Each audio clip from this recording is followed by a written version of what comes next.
le temps de paix et joie. Tu es incroyable, tu renouvelles ma vie. Tu es incroyable, tu donnes un sens à ma vie. Jésus, ton amour pour moi est grand. Si grand, si grand est ce Jésus, ton amour pour moi est fort. si fort est ce Jésus, ton amour pour moi est grand. Si grand est ce Jésus, ton amour pour moi est fort. Si fort est ce Ton amour est grand. Ton amour est patient. Tu remplis nos cœurs. Le temps de paix et de joie. Tu es incroyable. Tu renouvelles nos vies. Et tes promesses sont oui. Et tes promesses sont oui. Et amen. Tu n'es pas un homme pour mentir. Oh, Jésus, ton amour pour moi est grand. Si grand est ce Jésus, ton amour pour moi est fort. Si fort est ce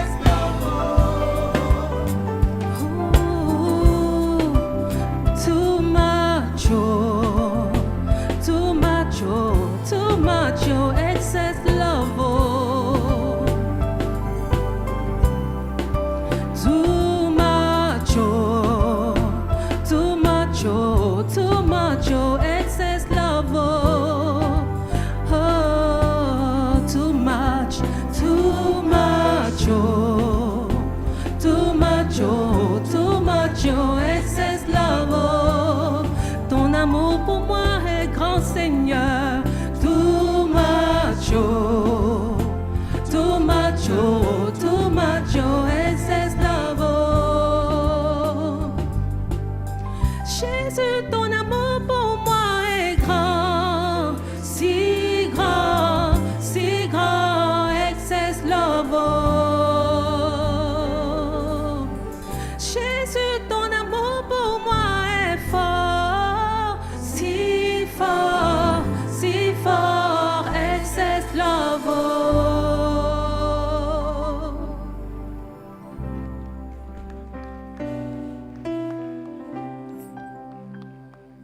Merci beaucoup au groupe musical pour votre ministère.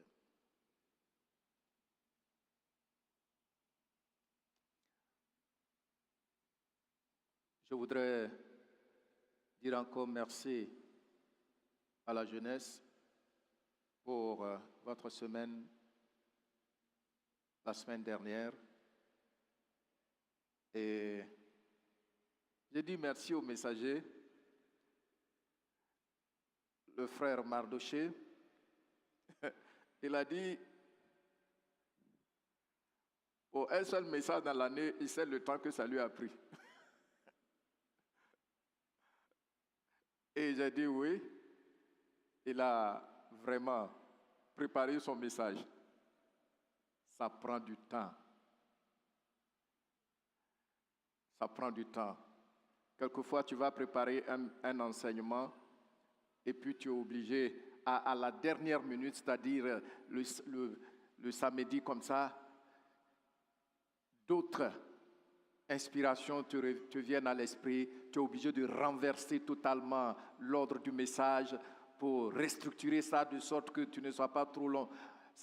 Je vous dis que Il a vécu l'expérience. Merci beaucoup. Alors,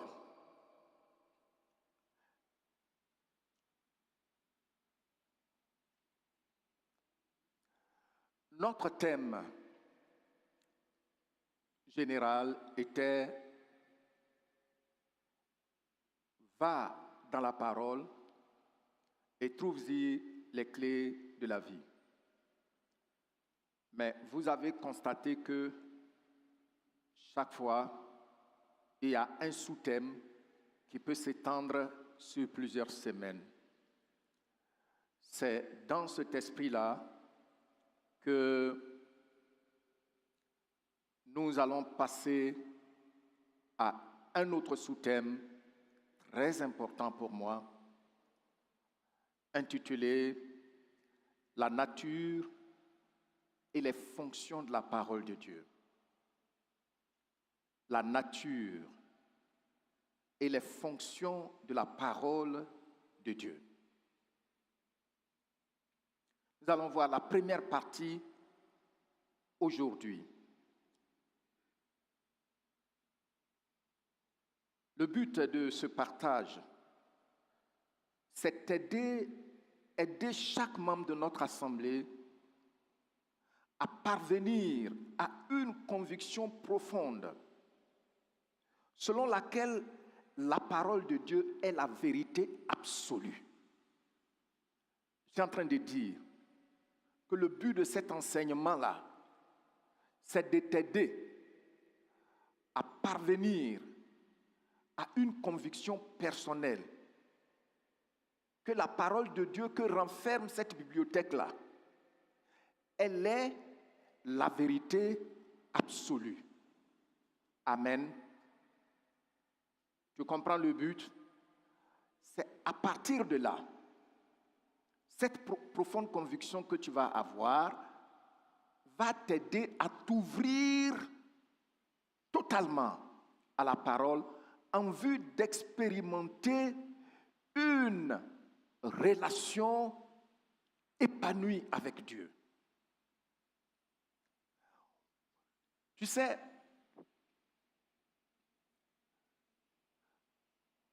il y a ce principe dont je vous avais parlé il y a quelques années de cela ici. Ce que tu ne respectes pas te fuit. Qu'est-ce que j'ai dit? Ce que tu ne respectes pas ne peut jamais être une source de bénédiction pour toi. Qu'est-ce que j'ai dit?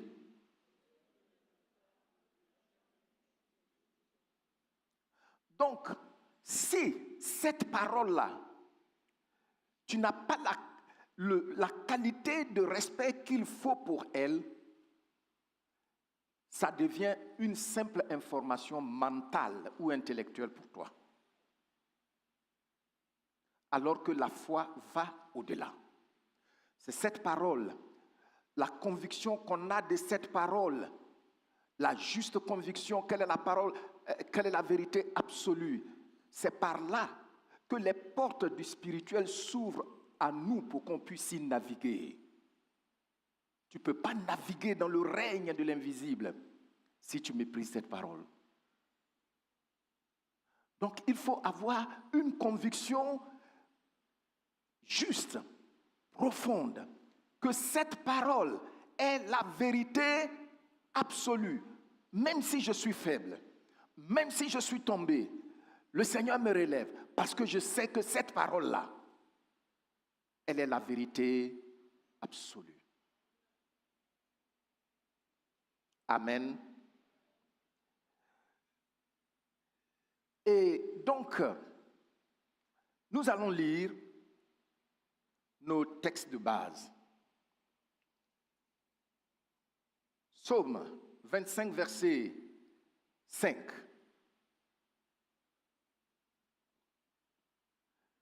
Je lis et tu lis après moi. Conduis-moi dans ta vérité et instruis-moi, car tu es le Dieu de mon salut. Tu es toujours mon espérance.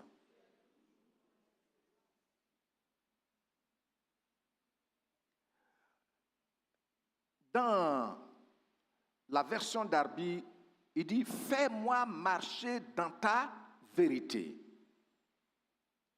Et enseigne-moi », au lieu de dire « conduire », lui il dit « Fais-moi marcher dans ta vérité », non pas dans ma vérité, non pas dans la vérité de la communauté internationale, non, dans ta vérité. Soulignez bien cela. Et la version Parole de vie, conduis-moi sur le chemin de ta vérité. Conduis-moi sur le chemin de ta vérité. Enseigne-moi, car tu es le Dieu qui me sauve. Je compte sur toi tous les jours. Et puis notre dernier passage, Jean chapitre 17, verset 17. La version Louis II dit, et tu lis après moi, sanctifie-les par ta vérité. Ta parole est la vérité. Ta parole est une des vérités. Merci beaucoup.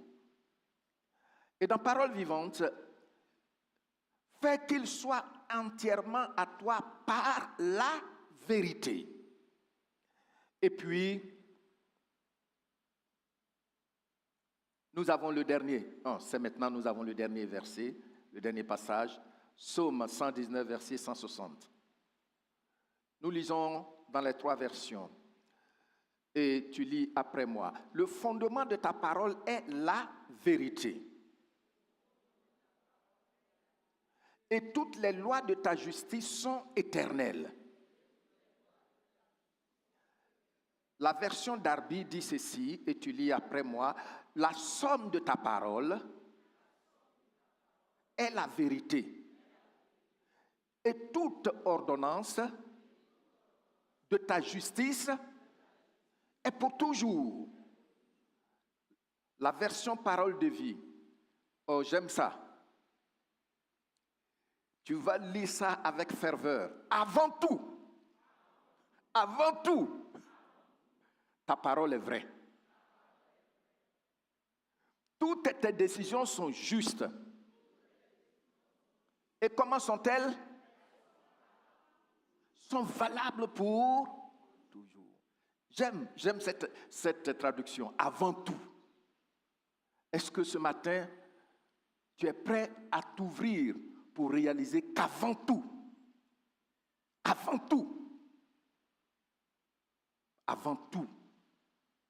la parole de Dieu est vraie. La parole de Dieu est absolument vérité et valable pour toujours. Ainsi, donc,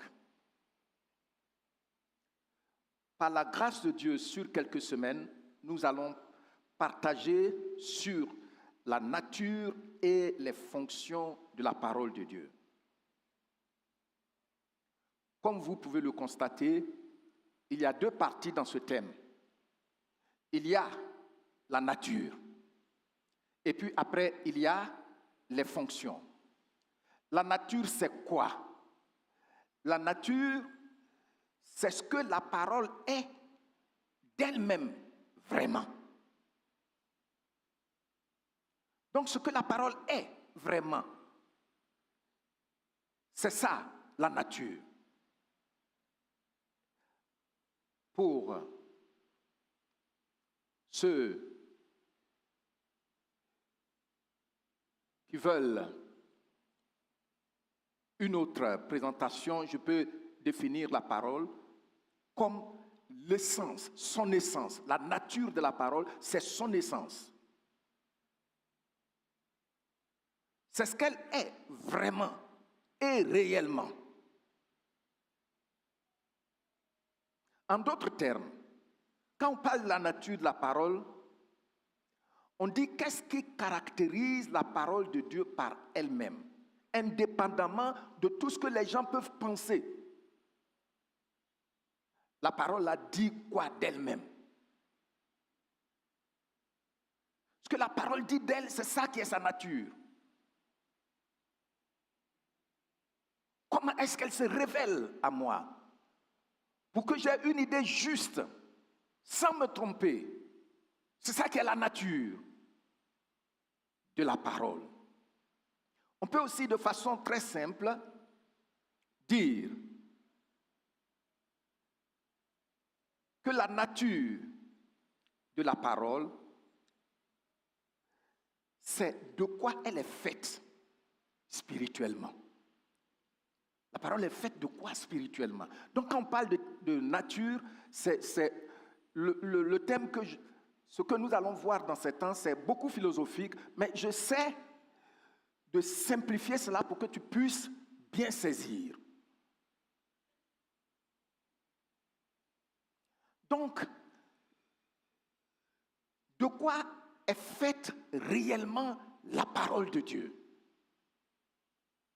Qu'est-ce qu'elle me dit d'elle-même, qu'elle est vraiment et réellement?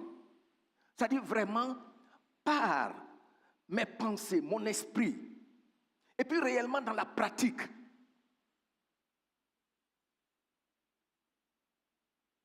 La parole là, de quoi est-elle faite?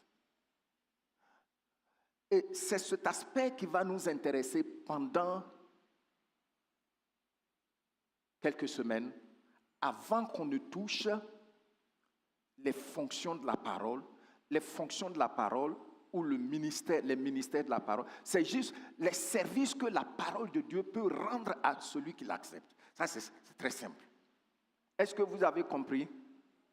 Donc, les fonctions, c'est quoi la parole même peut me donner comme service? C'est quoi la parole peut me rendre comme service? Ça, c'est les fonctions. Elle vient faire quoi dans ma vie? La parole de Dieu, là, ça vient faire quoi en moi? Ça, c'est les fonctions. Mais nous allons voir en un premier temps la nature que je viens de vous expliquer.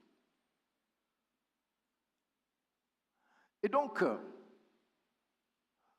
au niveau de ce que la parole est, ce que la parole dit qu'elle est, sur le plan spirituel, aussi bien que sur le plan physique, pratique, la parole est la vérité. Tel est le titre de notre partage d'aujourd'hui. C'est la première partie de ce titre-là, parce que nous allons voir plusieurs autres aspects de sa nature. Donc, tout le monde dit avec moi, ta parole est la vérité.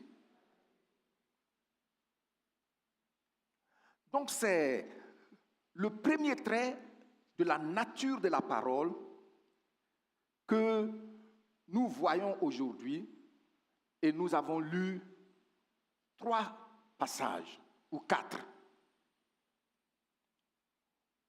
Ta parole est la vérité.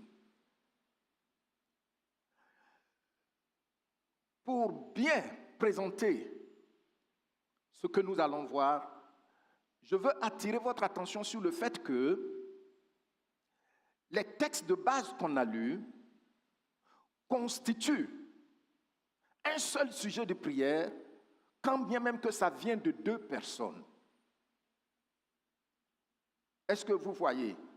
Le roi David, il dit, dans Psaume 25, le verset 5, on a vu, qu'est-ce qu'il a dit?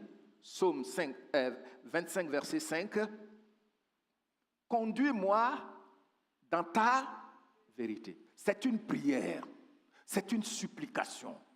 Conduis-moi dans ta vérité.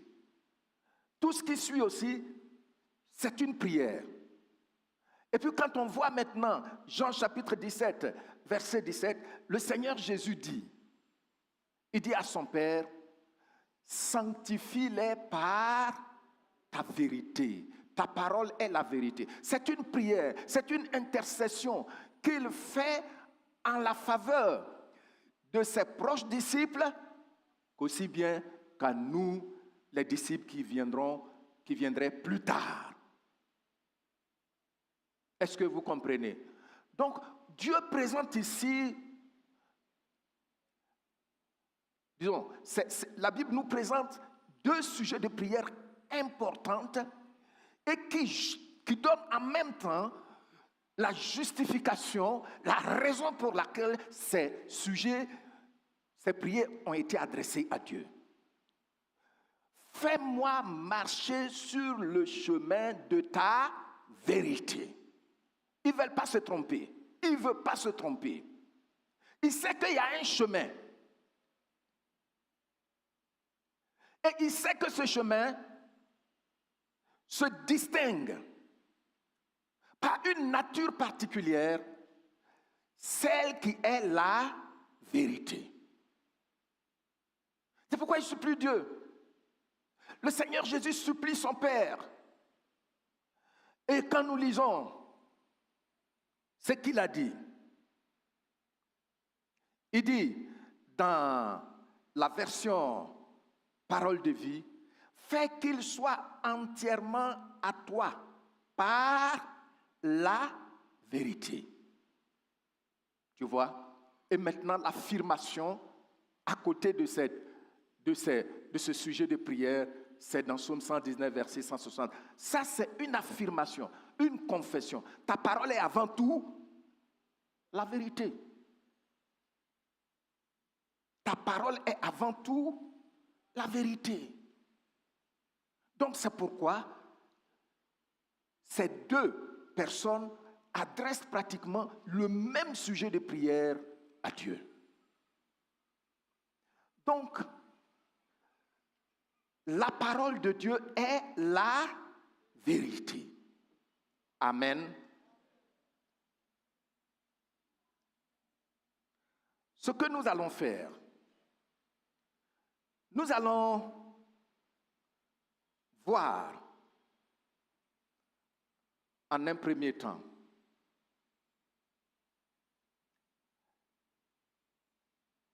quelques définitions de la vérité.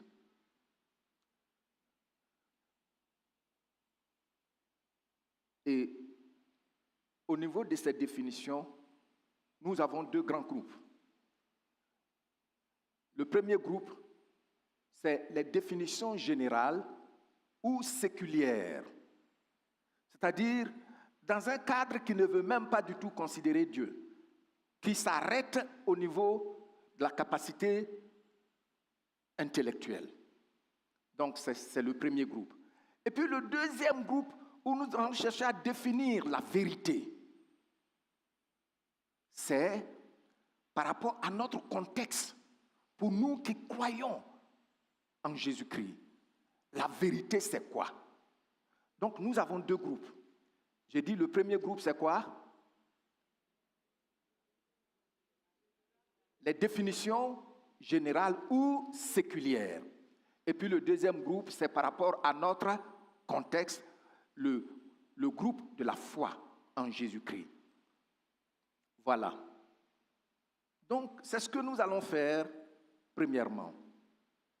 Parce que ça va nous aider, ça va nous permettre de comprendre ensuite la profondeur de la prière que David et le Seigneur Jésus-Christ ont adressée à Dieu au sujet de la parole. Puis, nous allons voir pourquoi il est important d'avoir une conviction profonde que la parole de Dieu, au-delà de toute acceptation religieuse, on a trouvé ça comme ça, c'est ce que tout le monde dit.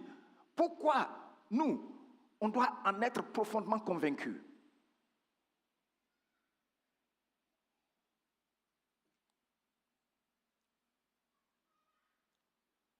Et puis,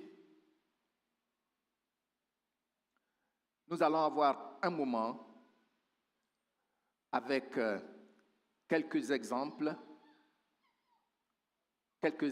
pour bien saisir la nature de la parole de Dieu. Alors, mes bien-aimés, nous allons entamer nos définitions pour une compréhension plus claire.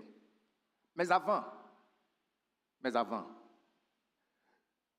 j'ai dit que nous touchons premièrement, le premier groupe, c'est les définitions générales. C'est ça, non? Ou séculières. Avant qu'on nous donne cette définition, vous mettez définition générale ou séculière. Avant qu'on entre dans ce domaine, je vais vous donner un exercice à faire. Tu sais, quand j'avais préparé l'enseignement,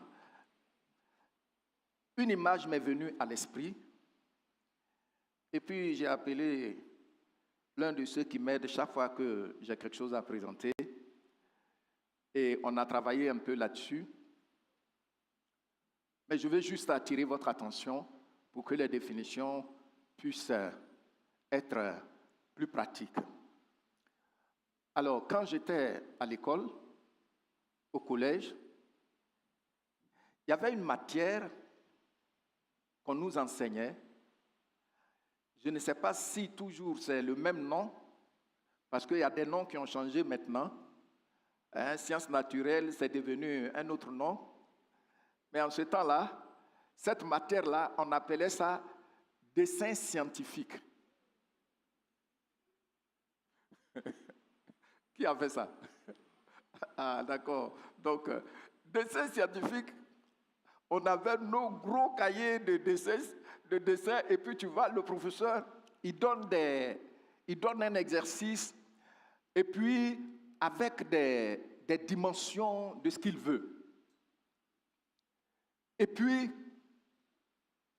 tu vas respecter les dimensions et tu vas ressortir exactement ce qu'il recherche. Bon, si tu n'as pas respecté les dimensions, tu peux ressortir quelque chose, c'est très joli, mais ce n'est pas vrai. Parce que tu n'as pas respecté les dimensions. Alors nous allons faire un petit exercice avant que je nous donne les définitions dans le cadre de notre premier point, à savoir les définitions générales. Voici. Alors, ici, regardez. Il y a une orange. C'est comme ça on fait dans le dessin scientifique là. Il y a une orange, il y a un repère orthonormé. Ici, c'est l'axe des abscisses, et puis en haut, là, c'est l'axe des ordonnées. Maintenant, l'auteur a donné des mesures. Il a dit que, regardez bien, les trois oranges. Il dit de placer les trois oranges. L'orange juste doit être la dimension de l'orange juste. Les dimensions de l'orange juste, c'est quoi? Tu n'as pas noté ça.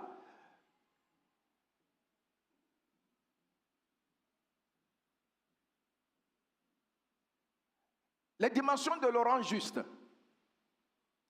c'est 3 cm. Non, ce n'est pas les dimensions qui sont là. Les dimensions de l'orange juste, c'est 2 cm. Et puis, sur le repère, sur l'axe des... C'est quoi là, ça? L'axe de quoi? Des ordonnées. C'est 2 cm. C'est 2 cm. Et puis, sur l'axe des abscisses, l'orange doit être à 1,8 cm. Bon, je vous donne cette définition. Bon, c'est pas... Je pense qu'il n'a pas bien noté ce que j'avais dit, donc ça peut prêter un peu confusion. Mais regardez les oranges. Laquelle ou lequel des étudiants a placé l'orange selon les dimensions que le professeur a donné, c'est-à-dire 1,8 en ordonnée, et puis 2 cm en abscisse. Regardez ça un peu. Laquelle de ces deux oranges occupe la position correcte que l'auteur a demandé? Les trois oranges sont belles, mais quand on regarde, est-ce que les trois là occupent la place que l'auteur, le professeur veut de l'élève par rapport aux dimensions? Envoyez deuxième là. Où sont les dimensions? Quand vous regardez les trois 2 cm, 1, 8, et puis cette orange, selon vous, laquelle occupe la place juste? Selon vous, oui. Je vois qu'il y a des gens qui sont en train de compter. C'est les millimètres. Il y a des gens qui sont en train de compter les millimètres. Laquelle? Oui. Docteur Aka. Il dit que c'est la première image. Qui d'autre?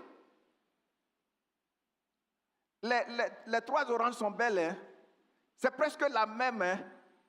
Les mêmes dimensions, la même beauté. Il dit c'est la première image. Qui d'autre? Qui d'autre?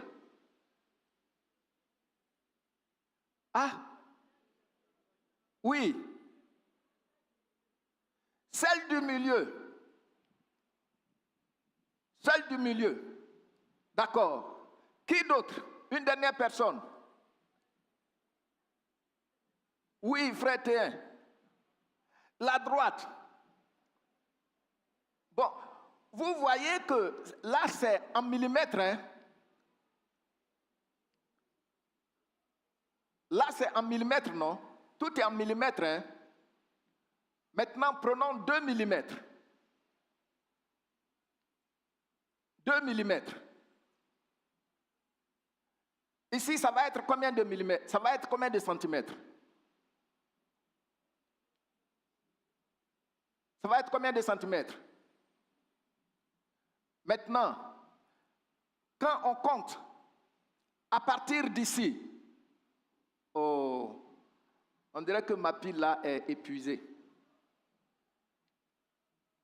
Oui, la pile est épuisée.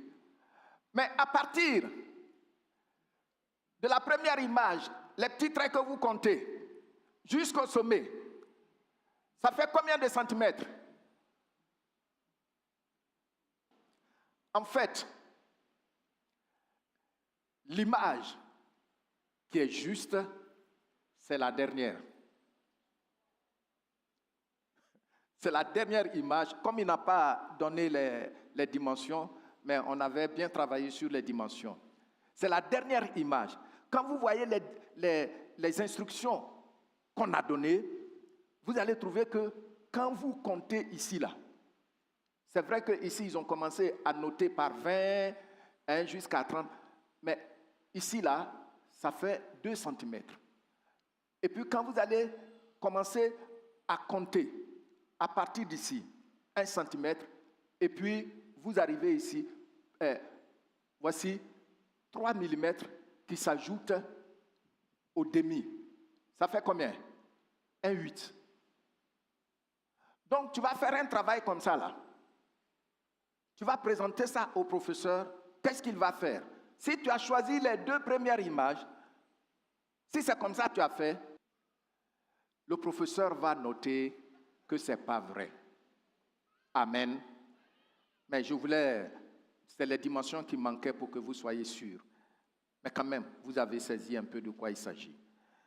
Donc, on va voir J'ai consulté 2 dictionnaires. Le dictionnaire Larousse et puis Paul-Émile Littré. J'ai les 2 dictionnaires chez moi, dans ma bibliothèque. Et puis ils ont dit presque la même chose. Que la vérité est le caractère de ce qui est vrai. La vérité, c'est le caractère de ce qui est vrai. C'est l'adéquation entre la réalité et l'homme qui la pense. Merci beaucoup.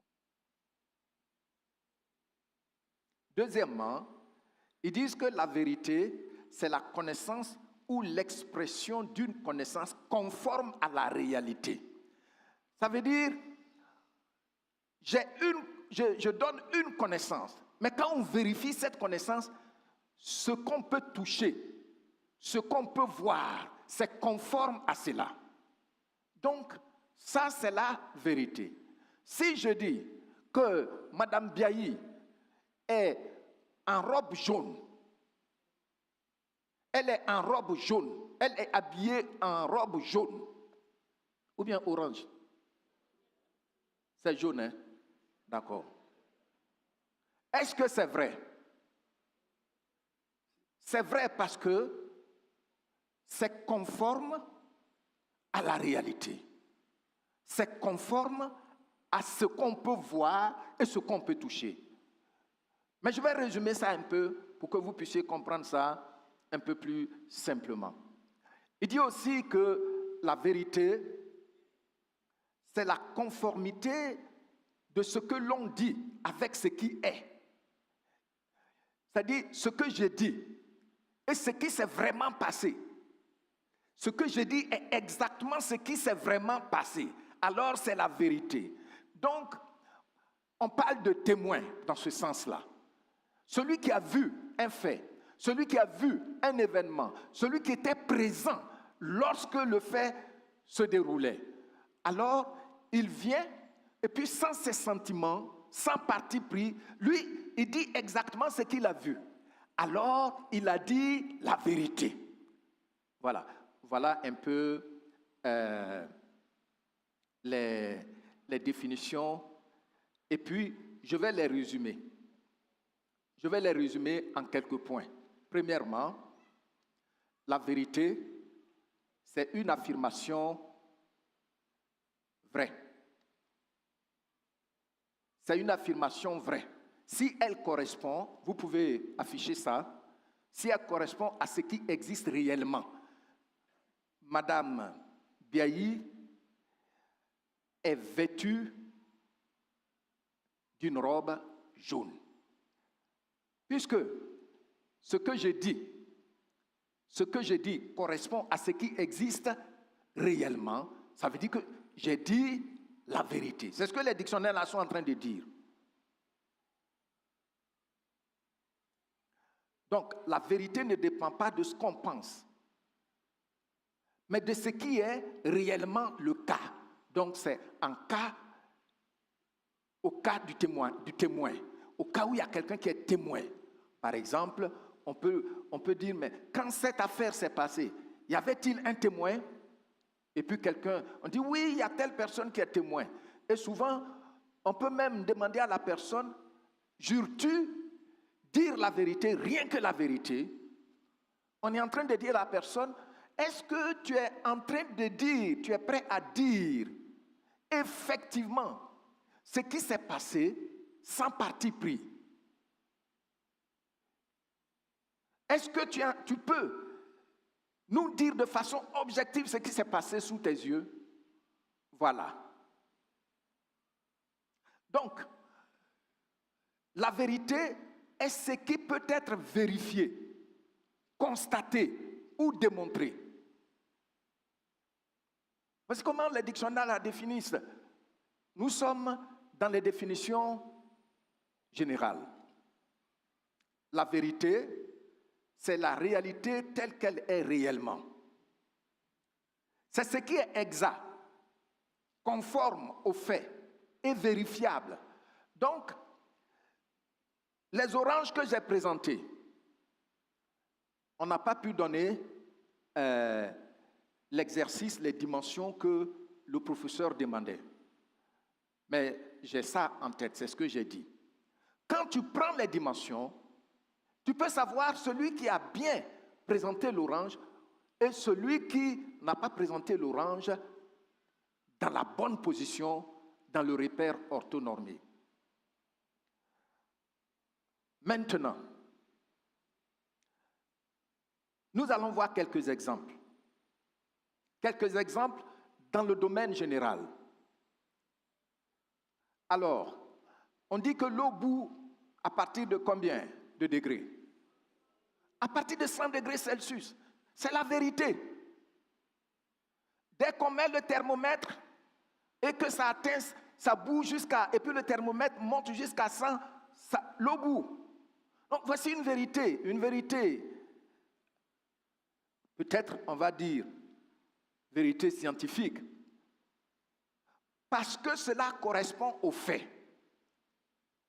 Que ce soit dans un village avec du bois, que ce soit en ville avec gaz, que ce soit dans un pays développé, à partir du moment où la chaleur atteint 100 degrés, ça commence à bouillir. C'est une vérité.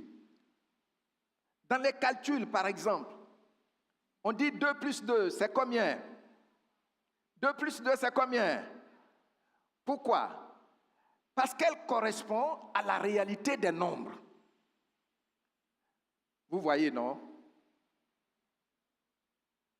Maintenant, il est dit, on parle de la rotation. La Terre tourne autour du Soleil.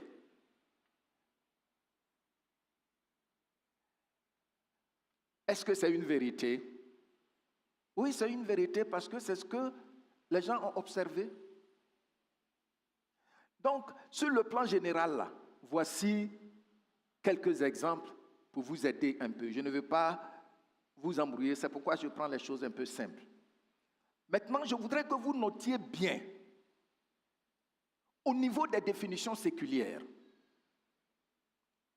qu'une définition soit d'ordre scientifique ou philosophique, notez bien qu'elle est très limitée par rapport à la vérité. Elle est très limitée, en ce sens qu'elle repose seulement sur ce que nos sens humains dictent à notre intelligence. Est-ce que vous avez compris?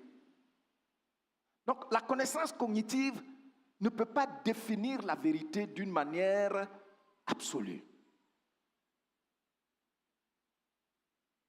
Vous savez,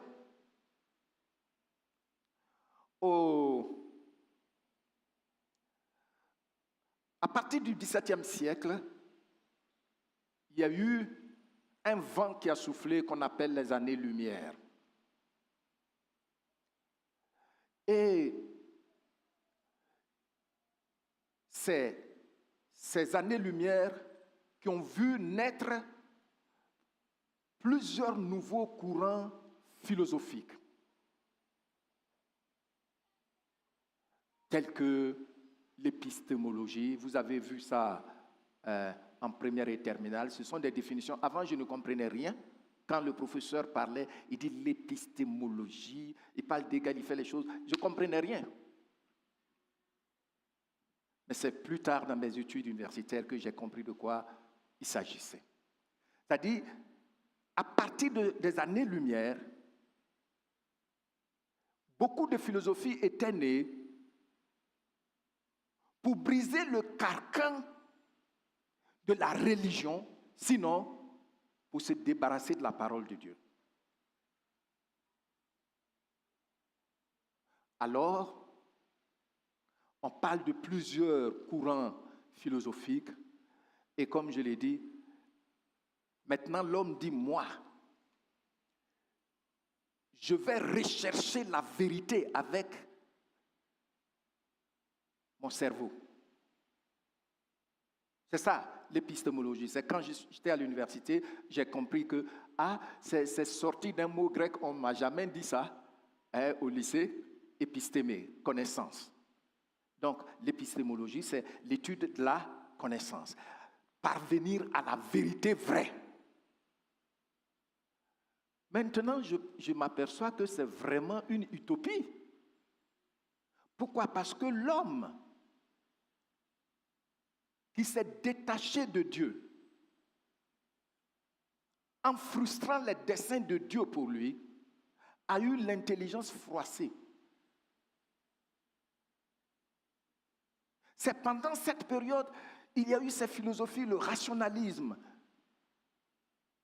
qui dit que tout ce que mes sens ne peuvent pas justifier n'existe pas. Ce que je ne peux pas toucher, je peux toucher Madame Biayi. Ce que je ne peux pas voir, je la vois. Ce que je ne peux pas sentir, je peux la sentir si je la touche.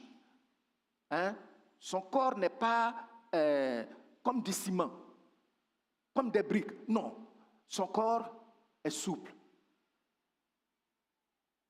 Même je peux la sentir avec les narines. C'est ça qu'on appelle le rationalisme. Mais en dehors de ça, il n'y a plus de réalité. Quelle erreur! Ce que je dis, je le dis surtout pour les intellectuels et pour notre jeunesse. Parce que voyez-vous, certains, puisque tout le long de pendant des années, tout ce qu'on écoute, tu vas voyager, tu vas te marier, on ne sait pas que la formation pour marcher dans la vérité est une formation qui nous donne une vue générale sur ce qu'on doit savoir pour avoir une conviction solide. Quand je vous dis, par exemple, qu'on ne peut pas me tromper la vigilance, ce n'est pas parce que j'ai une voiture, ce n'est pas parce que j'ai une maison, non. Mais parce que je sais que je suis dans la vérité. Après avoir vu tous ces grands courants philosophiques qui sont venus jusqu'au 20e, 21e siècle et qui ont montré toute leur défaillance, non, tu ne peux pas me tromper la vigilance. Tu ne peux pas me dire que ce qu'on ne peut pas justifier avec nos cinq sens n'existe pas. Tu ne peux pas me dire que l'homme est au centre, l'homme est son propre Dieu comme l'existentialisme. Non. Et puis je vais l'accepter. Non, non, non, non, non, non. Tu te trompes. Tu ne peux pas me dire que quel que soit les doctorats que tu as eus, tu es parvenu à la connaissance de la vérité absolue. Et d'ailleurs, les gens se contredisent. Ils finissent par dire que la vérité absolue n'existe pas. Et pourtant, ce n'est pas vrai. Les gens vont jusqu'à dire, finalement, ça c'est le sophiste, l'homme est la mesure de la vérité. Donc la vérité peut être culturelle. Donc si notre culture dit que c'est comme ça, c'est comme ça. C'est ça qui est vrai. Maintenant, presque le monde est devenu un village global, planétaire, un gros village. Même si tu ne vas pas là-bas, tu vas voir à la télévision des choses, et puis tu te dis, mais comment? Un homme un premier ministre qui va se marier avec un homme. Pour lui, c'est la vérité, c'est ça qui est vrai. Toi, l'Ivoirien, même si tu n'as pas accepté Jésus-Christ, quand tu vois comment ça se passe, tu es tellement choqué. On dit les femmes des premiers ministres, venez prendre la photo ici. Et puis, il vient...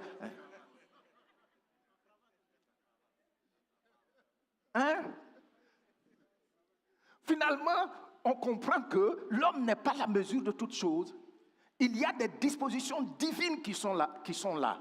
Tant qu'on les bafoue, on est hors jeu. En ce qui concerne la compréhension de la vérité.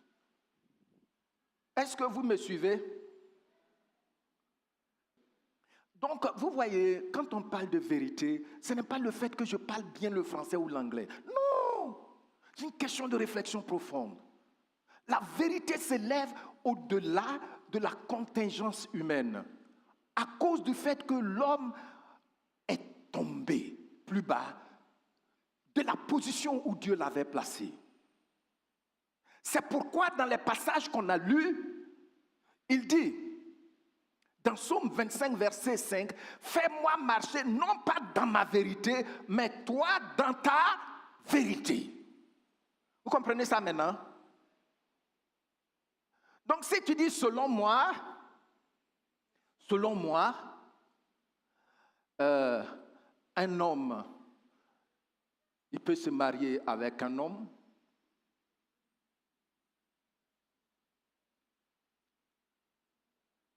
Et si toi tu ne le fais pas, je ne vais pas te donner de l'argent.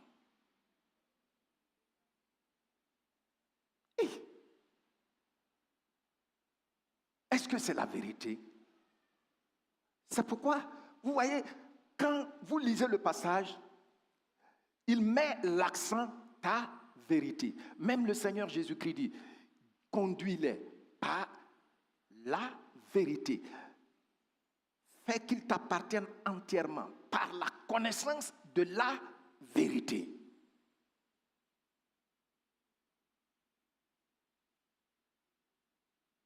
Donc, tant que ce que je crois, que c'est un fait, même qui peut être vérifié par les cinq sens, si ce n'est pas validé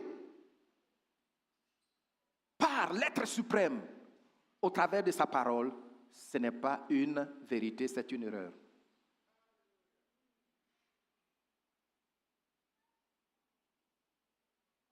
C'est ce que je voudrais que vous notiez bien. Maintenant, quand nous voyons notre contexte, la vérité, c'est quoi selon la foi? Ça, c'est le deuxième groupe. Nous-mêmes là, nous maintenant en tant qu'enfants de Dieu. Pilate, troublé, a posé la question, qu'est-ce que c'est la vérité? Regardez cet homme. Qu'est-ce que c'est la vérité? Et dans Jean chapitre 17, verset 17, nous voyons le mot grec traduit par la vérité est aletheia. Qu'est-ce que ça signifie? Quand je regarde dans son champ sémantique, ici aletheia signifie que la vérité, c'est une révélation divine. Amen. Donc la vérité, c'est quoi? C'est une révélation divine. La vérité est une lumière qui expose ce qui est juste. Qu'est-ce que j'ai dit? Ce qui est juste. La vérité ne dépend pas seulement de l'appréciation de nos cinq sens ou de notre matière grise. Parce que l'homme est tombé du piédestal où Dieu l'a initialement placé. Donc, son intelligence est froissée, son intelligence est limitée.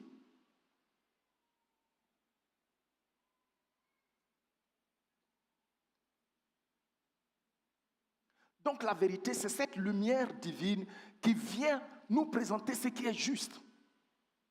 Donc, la vérité, ce n'est pas comme les définitions générales qui excluent la morale.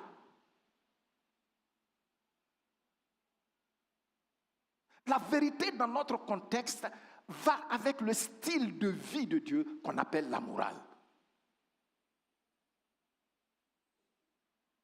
L'éthique.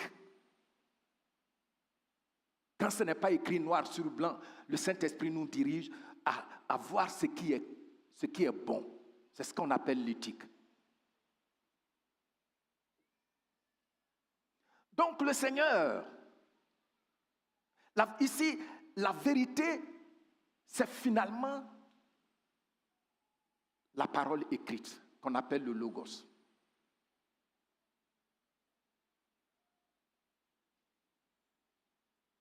Donc quand on parle de vérité, dans notre foi chrétienne, on n'est pas en train de parler d'une doctrine ou d'une simple information, mais on est en train de parler d'une force divine qui sépare du système trompeur du monde de celui qui croit en Jésus-Christ.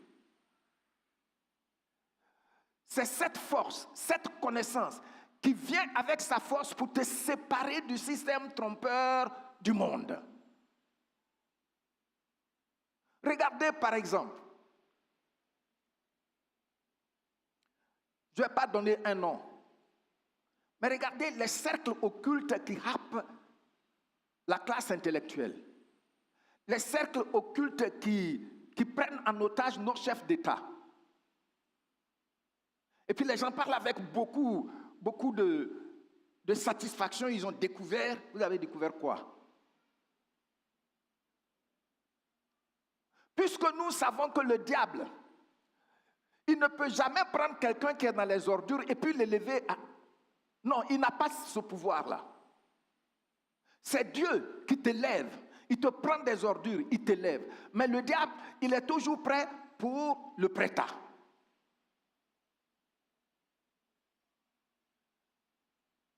Est-ce que vous voyez?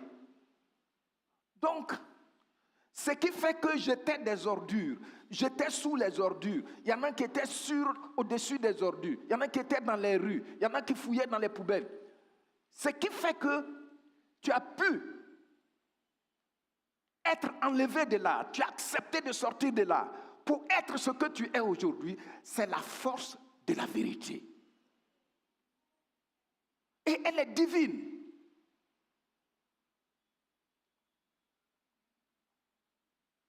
Dans notre contexte, la vérité est un moyen de transformation. Il faut bien noter cela. La vérité est un moyen de transformation du caractère, de la personne tout entière.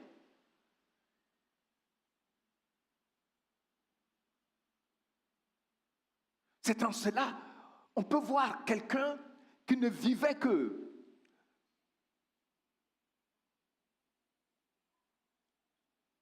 du brigandage, de la violence comme Nicky Cruz, avec son groupe de tueurs les plus redoutés à New York, par la vérité, devant un monsieur simple, petit détail, David Wilkerson, par la vérité, le monsieur, il est transformé pour toujours et devient désormais disciple de Jésus-Christ. Voici la vérité. Elle transforme. Elle ne vient pas nous apporter seulement une information. Non. La science peut apporter une information. Et ça s'arrête là. Nous qui croyons en Jésus-Christ devrions arriver à comprendre cela. Avant que je ne connaisse le Seigneur, j'avais ma vérité. Notre culture avait ses vérités. Mon pays avait ses vérités. Mais à partir du moment où j'ai été transformé dans le monde de lumière, je n'ai plus de vérité qui m'appartiennent ou que je peux forger. C'est sa vérité qui me guide. Est-ce que vous me suivez? Qui me suit? Merci. La séduction est grande parce que beaucoup de gens ne savent pas que ça là, c'est la vérité absolue. Est-ce que vous savez qu'il y a des religions qui disent, ils vont vous enseigner la vérité. On va vous enseigner la vérité. Parce que, vous voyez, le fruit de l'arbre défendu là, c'est parce que Adam a couché avec Ève. Qui a déjà entendu ça? Merci. Donc, c'est à cause de ça, ça c'est le péché. Or, le livre qui nous a révélé que le premier homme et la première femme, c'est Adam et Ève, c'est la Bible. C'est dans la Bible on les trouve. Mais dans ma Bible là, il est dit que quand Dieu a créé Adam et Ève là, il les a bénis et puis il leur a dit soyez féconds, multipliez et remplissez la terre. Donc ils devaient aller ensemble. Du coup, je vois que c'est la séduction. On veut me tromper. C'est pourquoi on se marie. Il y a des gens qui ne veulent pas se marier. Ils sont de haute autorité, mais ils cherchent des voteurs. Tu ne veux pas te marier, tu cherches un voteur. Quelqu'un qui va te voter. Voyez comment les gens se contredisent. Dieu dit soyez féconds. Donc, ce n'est pas affaire d'aller ensemble que c'était un péché. Non. Lui-même, il les a bénis. Et il dit soyez féconds. Bon, on va dire, oh, ça c'est sur le plan intellectuel. Il faut être aussi fécond intellectuellement, tu vois. Mais il dit quoi? Multipliez-vous. Et puis, comme si c'est pas beaucoup, c'est pas compris, il dit quoi? Remplissez la terre. C'est où toi tu as eu cette connaissance pour venir. Et puis il y a des gens qui sont friands de ces choses-là. Non. Mais bien aimés,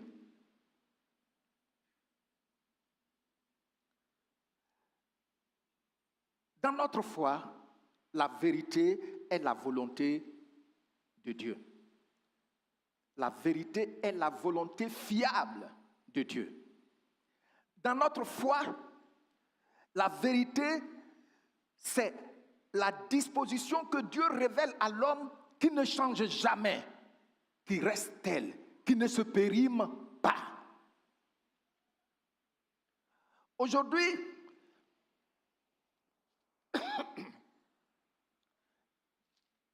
les gens, ils vont à l'hémicycle pour voter des lois. Mariage pour tous. C'est ça qui est la vérité maintenant. Mais ils savent que ce n'est pas vrai.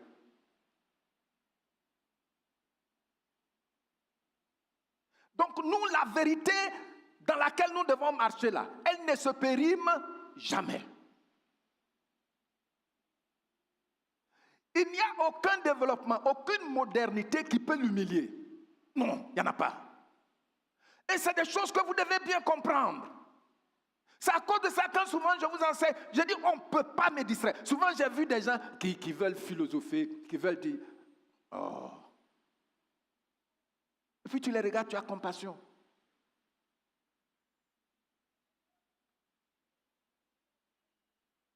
J'étais allé rendre visite. J'ai fait évangélisation une année, et puis j'étais entré en amitié avec quelqu'un qui a fait un doctorat, je ne sais pas si c'est en mine, géologie en Union soviétique à Moscou.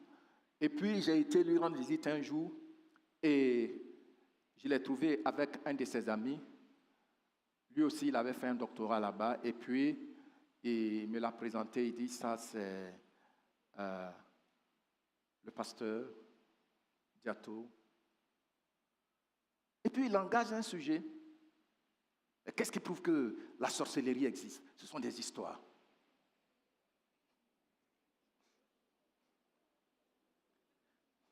Je l'ai regardé, je lui ai dit, monsieur, vous m'excusez, mais vous n'êtes pas honnête. Quand j'ai dit ça, M. Tagro a pris la parole. Il a dit, le pasteur a bien dit, que moi, ma mère, elle me disait de faire très attention. Quand j'étais encore étudiant, je vais au village, ma mère me disait, fais attention ici, fais attention là. Mais si la sorcellerie n'existe pas, pourquoi est-ce qu'en Grande-Bretagne, selon l'histoire, on attachait les sorciers avec un bout de bois et puis on les jetait dans l'eau pour qu'ils ne remontent plus? Pourquoi? Quand vous lisez les livres de Shakespeare, Hamlet, que j'ai étudié à l'université, lisez ça un peu, voir, c'est la sorcellerie. Alors, les gens sont en train de parler. Ils ne savent même pas de quoi ils parlent. Toi, tu es dans un domaine. Mais moi, le domaine où je suis là, le Seigneur a pris le temps de me former là-dedans. Donc, si tu veux comprendre quelque chose, il ne faut pas chercher à me frustrer et dire que non, ce sont des histoires. Si c'est des histoires, moi, la Bible que j'ai là, dit que Satan est allé tenter Jésus. N'est-ce pas? La parole que moi je lis là, me dit, dans 1 Jean chapitre 3, verset 8, que Jésus-Christ là, une des raisons pour lesquelles il est venu pour détruire les œuvres du diable. Alors, comment est-ce que tu peux me distraire? Mais parce que tu as la Bible là, tu lis ça, tu ne sais pas que Jésus-Christ, tu n'as pas accepté qu'il est venu afin, la Bible dit, le Fils de Dieu a paru afin de détruire les œuvres du diable. Ça ne te dit rien. C'est pourquoi ça ne marche pas pour toi. Come on, qui me suit? Tu es béni au nom de Jésus-Christ. Hein? Donc souvent, je pense que frère Victorien, il disait que, dernièrement, il y a quelques mois de cela, il disait, dans notre classe là-bas, que mais quand j'avais enseigné, il a dit, vraiment, pasteur, mais on avait un professeur de philo là. Il est venu. Il a dit quoi? Dieu est, et puis,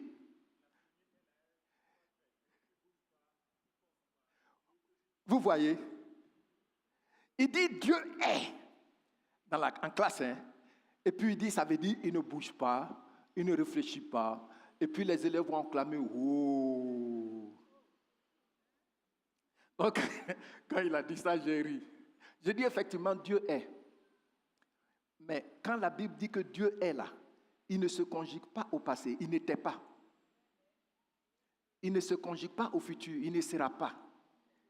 C'est parce qu'il est éternel qu'on dit Dieu est.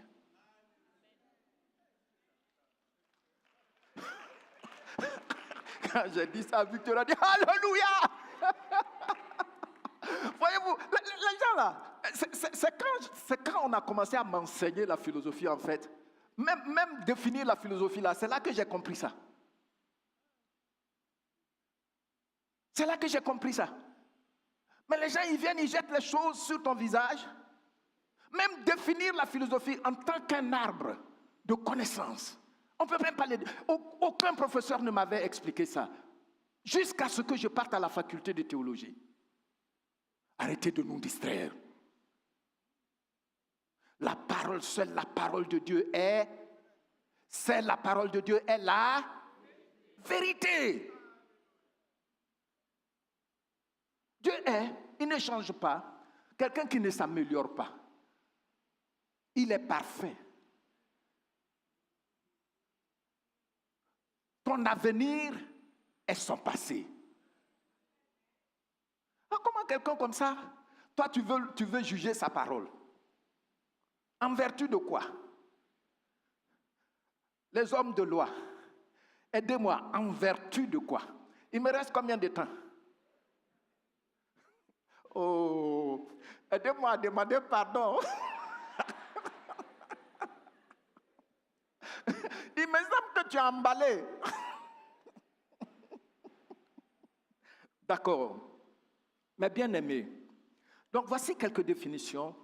Et ce que je veux que vous reteniez,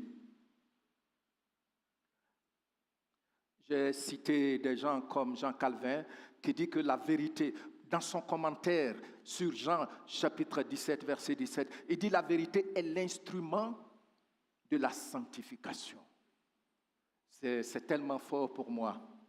La vérité n'est pas seulement une information ou une doctrine, mais toute parole qui vient de Dieu et transforme la vie de quiconque la met en pratique au standard de la vie de Dieu. C'est ça qui est la vérité. Alors, en hébreu, le mot utilisé par vérité, le mot traduit par vérité en hébreu, dans Psaume 25, verset 5, est émet. émettre. Ce mot-là signifie que la vérité est ferme, stable. La vérité est comment? Est-ce que vous savez qu'il y a eu des recherches scientifiques qui, des années après, se sont avérées fausses? C'est à cause de ça aujourd'hui, on dit c'est telle université qui a trouvé, alors que telle autre université avait dit en 1954 que... Et puis, ils sont toujours en train de se réviser.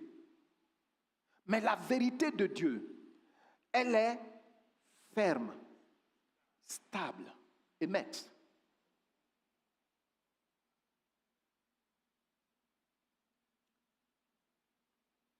La vérité de Dieu nous permet de vivre dans la réalité de ce que Dieu a révélé, plutôt que dans nos illusions et nos propres chemins.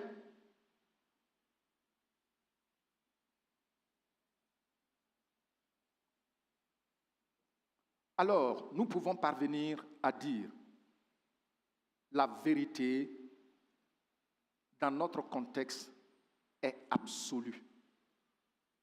Elle n'est pas relative. Elle n'est pas subjective. Elle ne dépend pas de ma culture, ni de l'époque ou de l'opinion d'un grand nombre, comme on le voit aujourd'hui.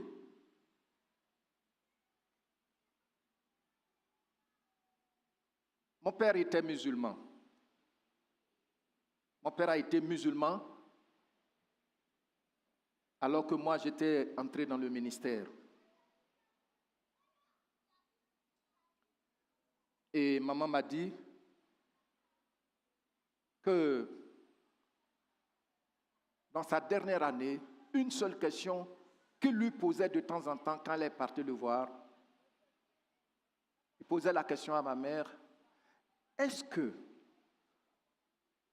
tous ces milliers de personnes que j'ai vues à la Mecque vont tous aller dans le feu? Ma mère m'a dit, très souvent quand elle allait le voir, c'est la question qu'il a posée. Vous savez pourquoi il pose cette question? Parce qu'il était grandement troublé. Il était dans le doute. Est-ce que tous ces milliers de personnes que j'ai vues à la Mecque, est-ce qu'ils iront en enfer? Mais tu ne peux pas prendre la foule comme vérité. Mesure la vérité. Non. Le Seigneur Jésus, moi, la Bible qu'il nous a donnée là, il dit le chemin qui mène à la vie là, c'est petit. Et puis c'est difficile même, il y a des crevasses dedans. Mais qui aime crevasses?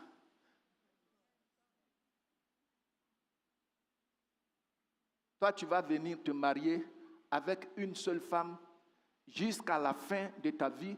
Si vous avez dépassé 51 ans, vous êtes toujours ensemble.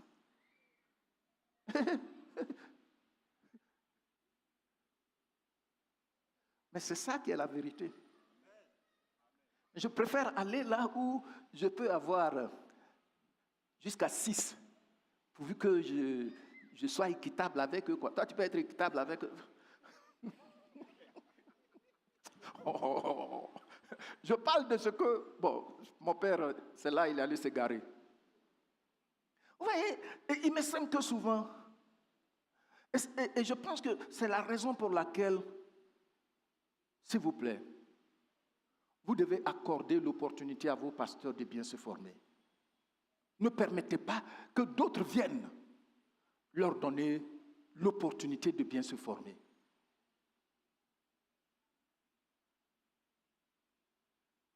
Parce qu'il y a des choses qu'on t'apprend qui font qu'au-delà des sentiments, des émotions, tu es lucide. Or, le peuple de Dieu, les bergers dont le peuple de Dieu a besoin, c'est des gens qui sont lucides, qui comprennent que oui, on peut être faible, on peut souffrir, mais la parole de Dieu est toujours la vérité absolue.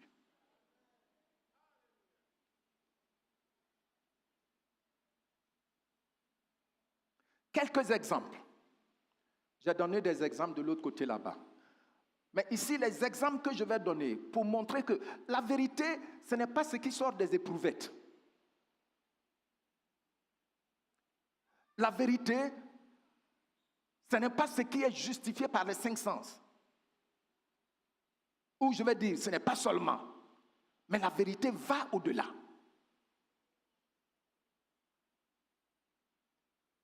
Je sais qu'en matière de philosophie, certains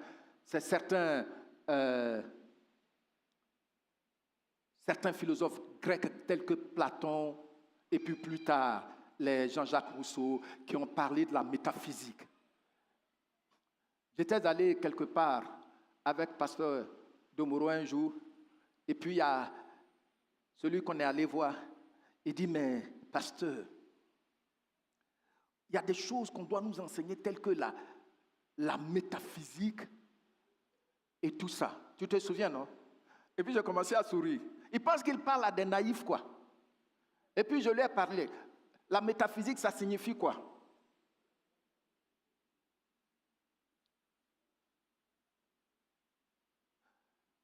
Méta veut dire au-dessus. Donc quand on dit métaphysique, ça veut dire au-dessus du physique. Mais qui peut naviguer vraiment dans le règne de l'esprit sans la vérité de Dieu? Platon parle des cavernes, des genres de choses où tu es... Quand même, come on. Oh, mais bien aimé. Et il était un peu perturbé, puis j'ai commencé à parler, il était un peu perturbé. On a besoin, ce qu'on aime, c'est les serviteurs qui vont venir dire, tu vas voyager. On dit Amen. Tu vas te marier. Amen. Je vois sur toi, sur tout ton corps là. Je vois l'argent. On dit Amen. Tout le monde dit c'est qui? C'est qui?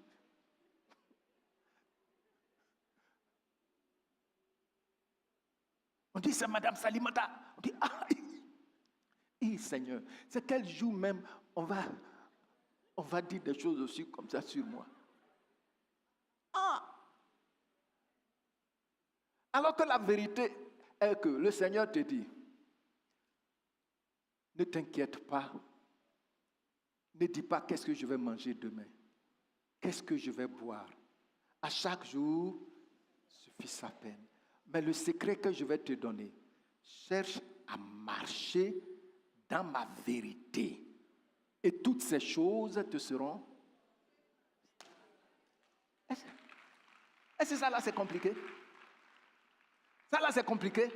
Mais on veut des choses, Hein? Là où tu es là, je vois un escargot derrière toi. On l'a attaché. C'est ton oncle qui a les cheveux roux là. C'est vrai, il a les cheveux roux. Et puis on vient. Alors, bon, là où je suis là, je me trouve chez toi au village. Et puis il y a 2 cocotiers à droite. Et puis à gauche, je vois un papayer qui n'a jamais porté de bons fruits. Ça, c'est la vérité, la divination, là. La divination.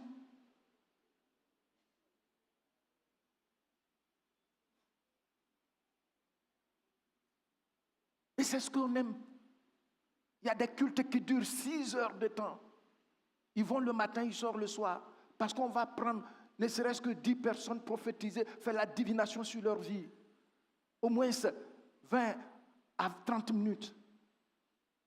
C'est ça qui est la vérité. C'est pas ça l'évangile de Jésus-Christ. C'est pas ça la bonne nouvelle. Si tu veux voir la vérité, là, ça y est ici. Et le Saint-Esprit est là pour te révéler ça. Gloire au Seigneur. Donc nous allons voir quelques exemples de la vérité. Même si je ne peux pas vérifier ça avec mes 5 sens. Mais ça, parce que c'est sorti de la bouche de Dieu, c'est la vérité. Premier cas, premier exemple. Lisons ensemble. Genèse, chapitre 2, du verset 15 au verset 17. Je vais vous demander un service. Veuillez vous tenir debout, nous allons le lire ensemble. L'Éternel, je lis et puis tu lis après moi. L'Éternel Dieu prit l'homme et le plaça dans le jardin d'Éden pour dormir et ne rien faire. Amen. Et nous continuons. L'Éternel lui donna cet ordre. Non. D'accord. L'Éternel donna cet ordre à l'homme. Tu pourras manger de tous les arbres du jardin. Mais,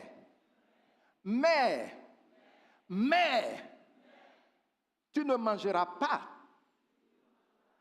de l'arbre de la connaissance du bien et du mal. Lisez le reste, 1 et 2. Relisez, 1 et 2. Merci, asseyez-vous.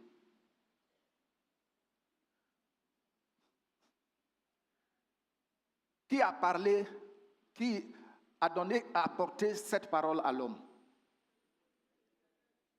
C'est l'Éternel Dieu. Il dit à l'homme, le jour où tu vas manger cet arbre-là, le fruit de cet arbre-là, la connaissance du bien et du mal. Regarde, partout il y a les arbres, tu peux manger ça. Mais le jour où tu vas manger ça là, qu'est-ce que tu vas faire? Tu mourras. Donc, c'est à partir de quel moment l'homme va mourir s'il mange l'arbre? Regardez bien le texte.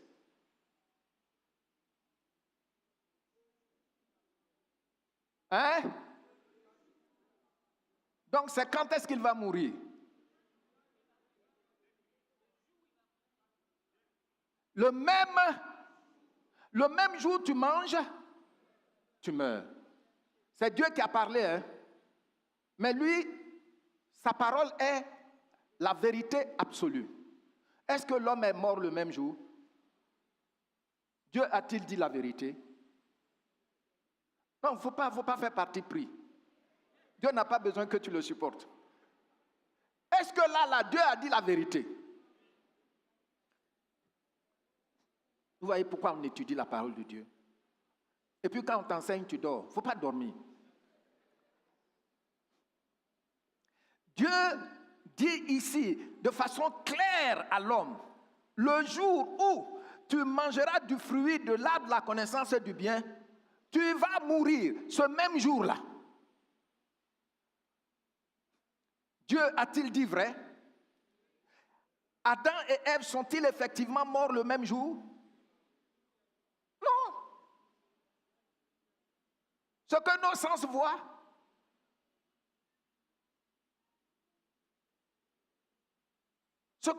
voient,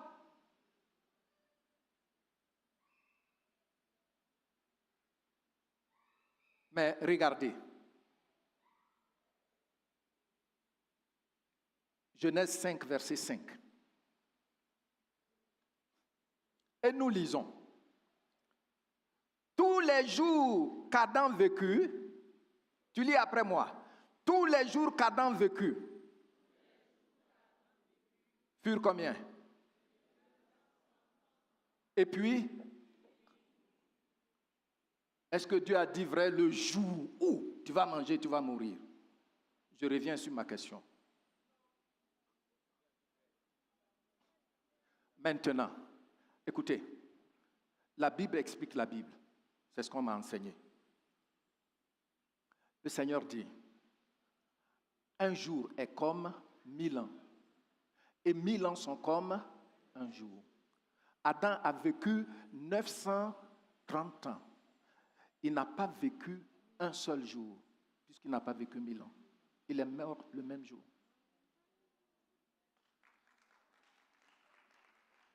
Vous voyez, c'est la vérité absolue, ce qui sort de sa bouche.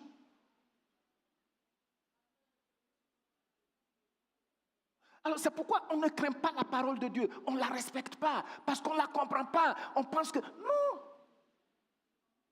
Donc quand tu lis, tu vas voir que c'est répété dans au moins 3 passages, que devant Dieu, 1000 ans, c'est comme un jour, c'est un jour. Et puis un jour devant lui, c'est comme 1000 ans. Or, Adam n'a pas vécu 1000 ans, donc il n'a même pas vécu un jour. Par conséquent, c'est mathématique égale, il est mort le même jour. Sa parole est absolument la vérité. Et j'y crois. C'est pourquoi souvent, on veut venir convaincre le pasteur. Moi, je sais que souvent ça frustre les gens parce que non, la vérité est là dans ta main. C'est elle qui donne la vie. C'est elle qui te protège. Il est mort. Vous voyez, non? Le verset 5 du chapitre 5. Tous les jours, on dit tous les jours qu'Adam vécut furent combien? De 930 ans. Puis, il n'a même pas fait une journée.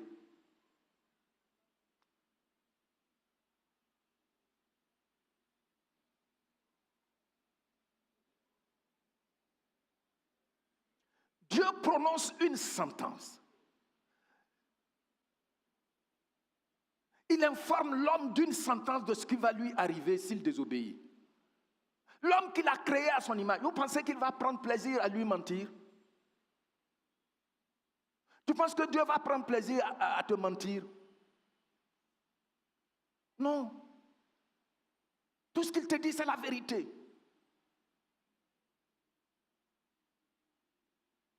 Il est mort. Deuxième témoignage. Deuxième exemple.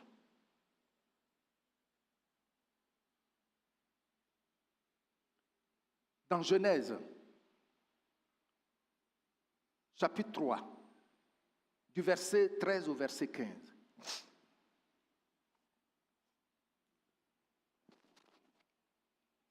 Vous affichez et puis nous lisons ensemble, s'il vous plaît. Veuillez vous tenir debout.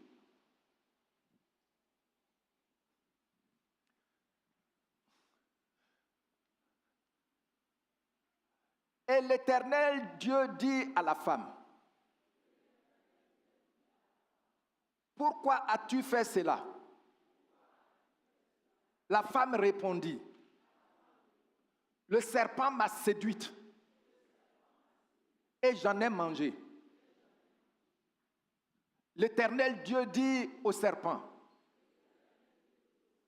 puisque tu as fait cela, tu seras maudit entre tout le bétail. Ça veut dire que le serpent, il avait des pattes. Hein, vous voyez, non? Tu peux lire sans t'en apercevoir. Et entre tous les animaux des champs, tu marcheras sur ton ventre et tu mangeras de la poussière tous les jours de ta vie. Je mettrai inimitié entre toi et la femme, entre ta postérité et sa postérité. Celle-ci t'écrasera la tête et tu lui blesseras le talon. Amen. Il s'agit ici de quand Adam et Ève ont mangé le fruit de l'arbre défendu. Alors, quand Dieu est venu, ils se sont enfuis, ils sont allés se cacher et tout ça. Et Dieu pose la question. Maintenant, Dieu s'adresse à la femme. Mais pourquoi tu as mangé? Elle a dit, c'est le serpent là qui m'a séduit. Et puis Dieu a dit, bon, Dieu commence d'abord, il maudit directement le serpent. Mais quant à Adam et Ève, c'est l'environnement qui l'a maudit. Il dit, la terre sera maudite à cause de toi. Il n'a pas maudit l'homme, parce que l'homme est effectivement créé à son image. Vous voyez, c'est des choses, quand tu découvres, tu le crains. Maintenant, Dieu dit au serpent, Dieu prononce une sentence sur Satan. Dieu prononce une sentence sur Satan et lui révèle sa défaite par la postérité ou la descendance de la femme. Imaginez-vous un peu. Est-ce que Dieu est sérieux? Je sais que ce jour-là, Satan a dû dire, oui, la sentence que tu as prononcée sur moi, que je vais ramper, le serpent va ramper maintenant, ça va s'accomplir. Mais l'autre aspect, que c'est la descendance de la femme qui va m'écraser la tête. Moi, j'étais dans le palais. Est-ce que tu peux faire ça? Comment tu vas faire? Est-ce que Dieu est sérieux? Maintenant, pour voir, je vais vous poser une question. Entre l'homme et la femme, qui donne la descendance? Qui donne la descendance? C'est l'homme. Qui donne la postérité? Qui donne la postérité? Qui me dit la femme là? Postérité là, ça veut dire descendance. C'est l'homme. Parce que c'est l'homme qui donne la semence. C'est ça, non? Mais Dieu ne parle pas au sujet de l'homme. Ça veut dire que dans ce verset-là, Dieu est en train de dire qu'il y a quelqu'un qui va naître d'une femme sans l'acte normal conjugal. Vous comprenez ça? Donc quand on parle du mystère de l'incarnation, ça ne date pas d'aujourd'hui. Donc cet homme qui va naître de cette femme sans acte conjugal là, c'est lui qui va écraser ta tête.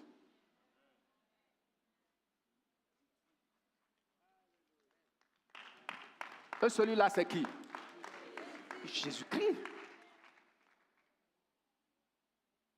C'est pourquoi quand tu lis Luc,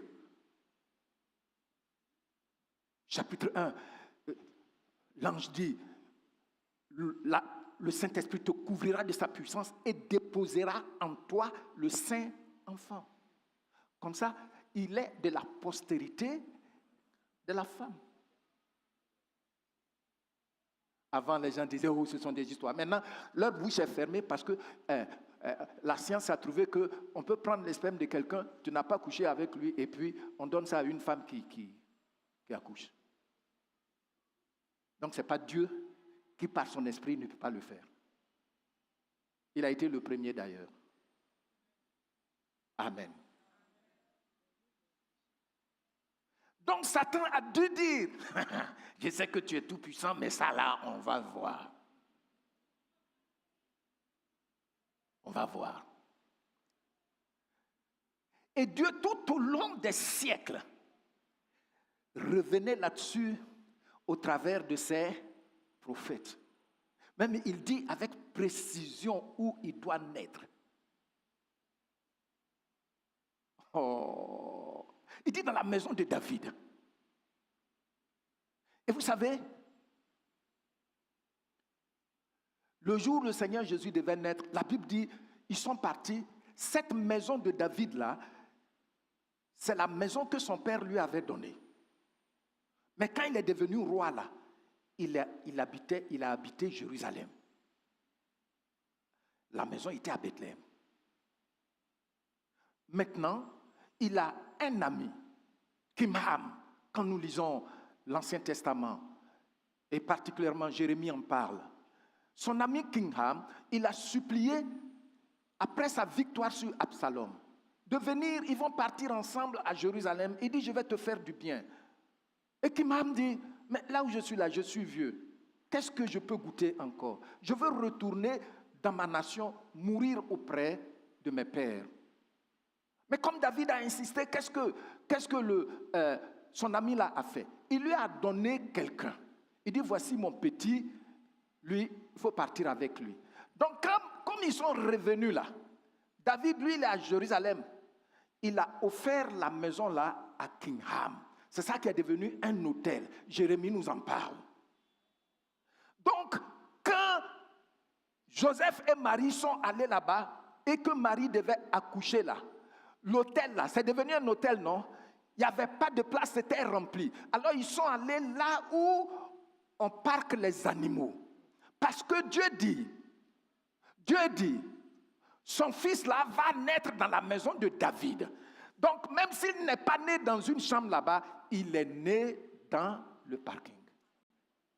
C'est extraordinaire. Oh. Souvent il y a des choses que je vois, je suis tellement touché.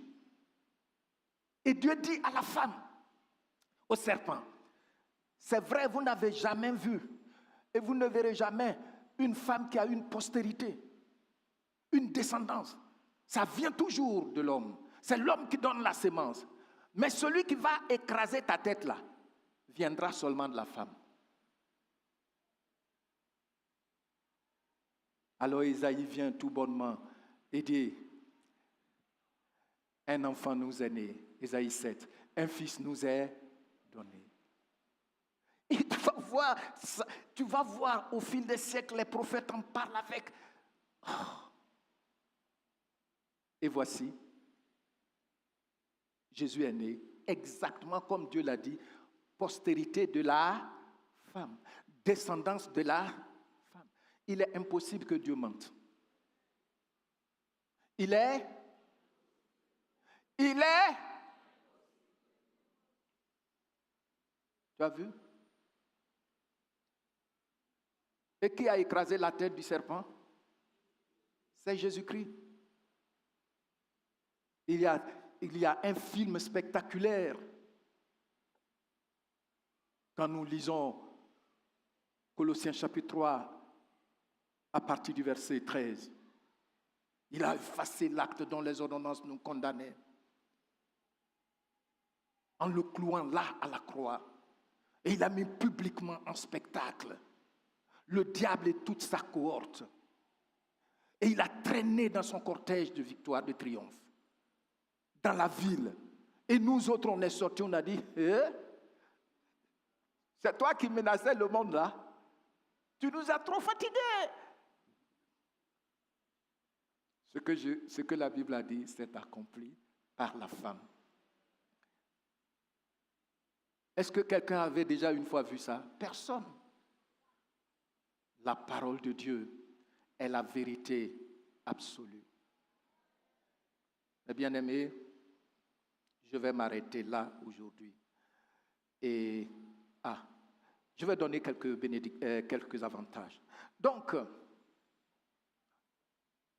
la parole de Dieu est vraiment la vérité. Je vais vous donner une image. La parole de Dieu, c'est comme le levier d'une voiture. Quand tu roules et que tu veux propulser la voiture, tu dois pousser au levier. Ça ne ment pas. Ça ne ment pas. Donc, quand quelqu'un est convaincu que ce que Dieu a dit là est vrai, même si je ne comprends pas, alors il active le levier et il avance. Mais si tu es indifférent, tu resteras au point mort et jamais tu ne bougeras. C'est comme ça sont beaucoup de chrétiens. Vous les voyez ici. Même on ne peut pas les soulever pour marcher. Ils parlent mieux que... Non.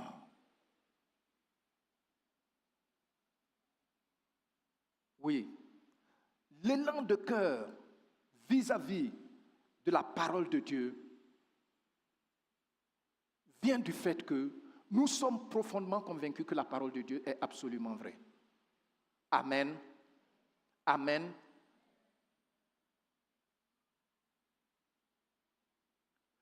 Quand on a une idée juste de la parole de Dieu, la puissance de Dieu nous délivre des tentacules du diable. Les tentacules. Mais tu n'as pas... Il y a des gens, vous allez prier tout de suite. Et les sorciers me fatiguent. Moi, j'ai fait quoi? Satan, que me veux-tu? Satan, que me veux-tu? Je vais ici, tu es là. Je vais là-bas, tu es là. Satan, que me... Est-ce que toi, ce que Jésus a déjà accompli pour toi là, ça fait que tu dois... Est-ce que ça ne t'épargne pas de ce bavardage-là, de cette défaite que tu programmes? Tu commandes et il prend la fuite. Tu proclames la parole et il prend la fuite. Même s'il résiste, tu continues. Amen. Mais parce qu'on ne croit pas en la parole.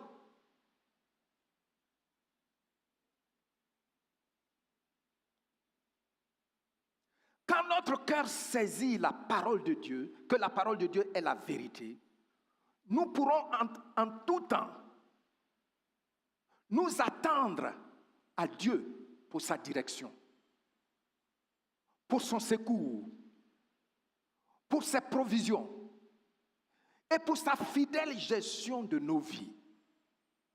Gloire au Seigneur. Gloire au Seigneur. Mais si tu ne crois pas que la parole de Dieu est vraie et que c'est les prophéties que tu cherches,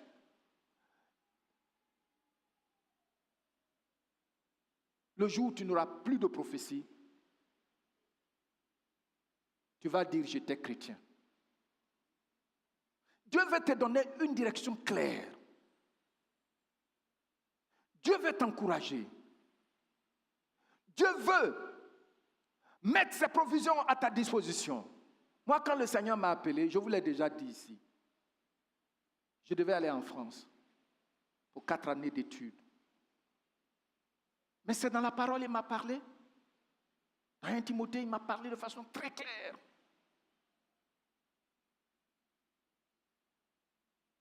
Audiblement. Et quand je l'ai porté à la connaissance de mon grand frère, parce que, en fait, j'étais assez naïf, je n'ai jamais entendu une voix audible en face de la Bible. Et puis j'avais un cahier, je notais tout ce qu'il me disait. Que sache que dans les derniers temps, les hommes enseigneront des doctrines de démons. Il y aura des temps difficiles. Et puis quand il continue, il me dit, mais toi, enseigne la vérité, la saine doctrine. C'est comme ça que tu te sauveras et tu sauveras tous ceux qui t'écoutent. Je me suis levé la nuit là. Je n'ai jamais eu un témoignage même comme ça. J'ai été frappé à la porte de mon grand frère. Il n'était pas dans sa chambre, il était dans la chambre de sa femme. J'ai frappé, il est sorti. Il a commencé à fumer. On est descendu au salon, on dit, ben quoi, qu'est-ce qu'il y a? Ça va pas chez toi? J'ai dit, non, ça va. Qu'est-ce qui se passe depuis la nuit là? J'ai dit, Dieu vient de me parler. Il t'a dit quoi? J'ai dit, il m'a dit, je vais le servir. Il dit, quoi? Il dit, tu vas le servir? Ah bon? Est-ce que ça va chez toi? J'ai dit, oui, ça va. Il dit, on ne dirait pas. Hein?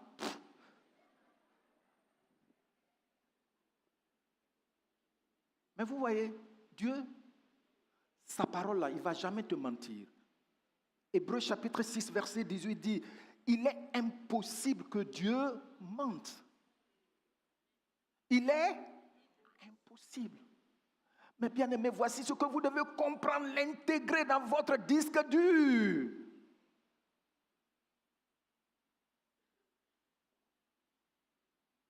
Et là où j'ai été troublé, c'est quand la femme de mon grand frère est intervenue. Parce que c'est une femme que je respecte beaucoup. Un jour, elle m'a appelé au salon. Et puis elle m'a dit, Kwame, est-ce que tu as bien réfléchi à ta décision? Je sais que mon grand frère l'a envoyé spécialement pour me convaincre. Est-ce que tu as pensé à maman et à la famille qui comptent sur toi? Ça m'a troublé. Alors, j'ai pris un temps de jeûne et prière.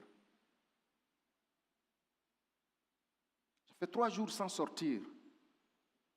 Je saute une partie. Dieu ne m'a rien dit. C'est seulement le lundi matin qu'il m'a parlé. Psaume 37, verset 25. Et aussi, je ne savais pas que c'est ce qu'on appelait le réma. On ne m'a jamais enseigné ça.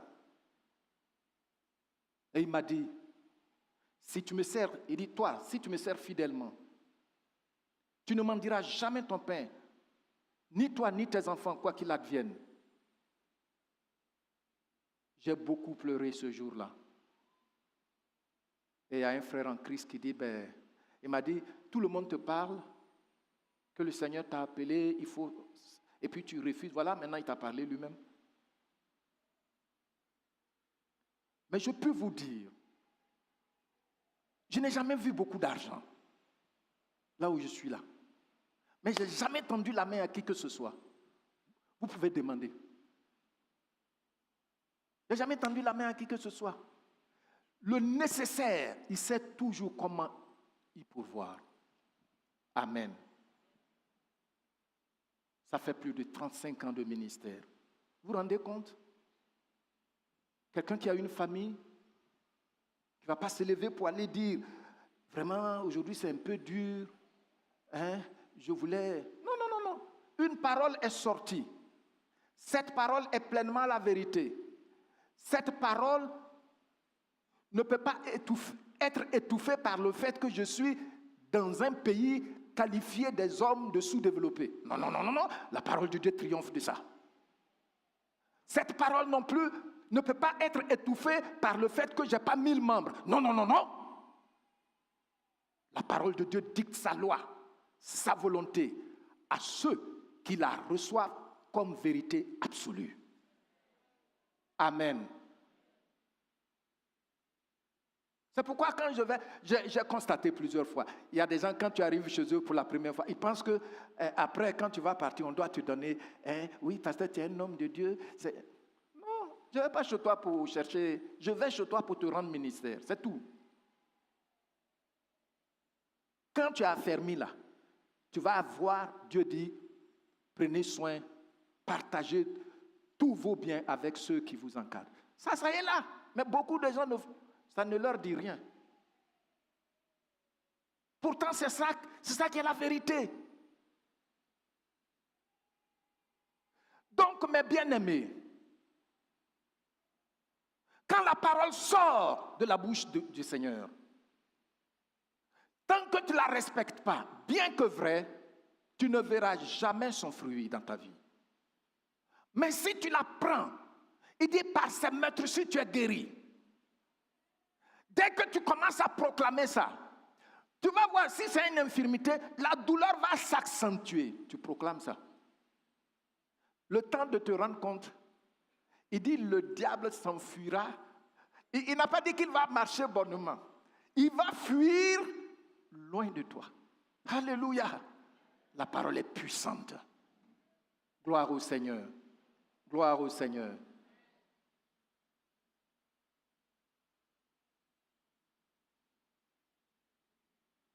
Mes bien-aimés, je vais terminer maintenant. En rappelant que nous n'avons vu qu'un seul trait de la parole, de la nature de la parole de Dieu aujourd'hui. La vérité. Tout enfant de Dieu doit comprendre avec son cœur et l'accepter que la parole de Dieu est la vérité absolue. Gloire au Seigneur.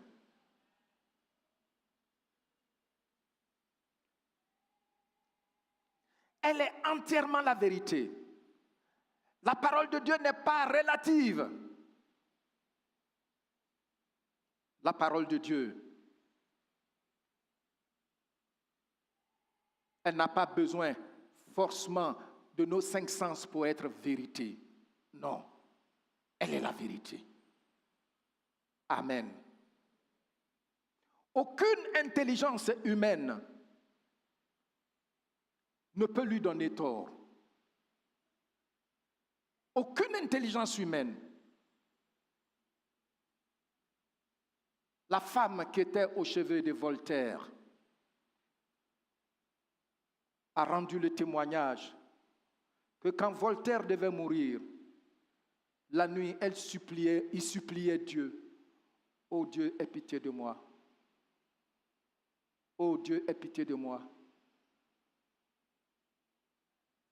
Voltaire a proposé à ses médecins une partie de ses biens s'il le guérissait. Ils ont dit qu'ils ne peuvent pas le guérir.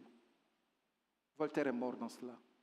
Alors, et puis aujourd'hui, on m'enseigne Voltaire, on m'a dit Voltaire dit ceci, Voltaire dit cela, la religion va disparaître, ceci. Mais vous savez de quoi vous parlez? Vous savez de quoi vous parlez?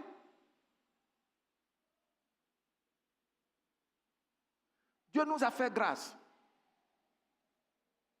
Il nous a donné sa parole qui est entièrement la vérité.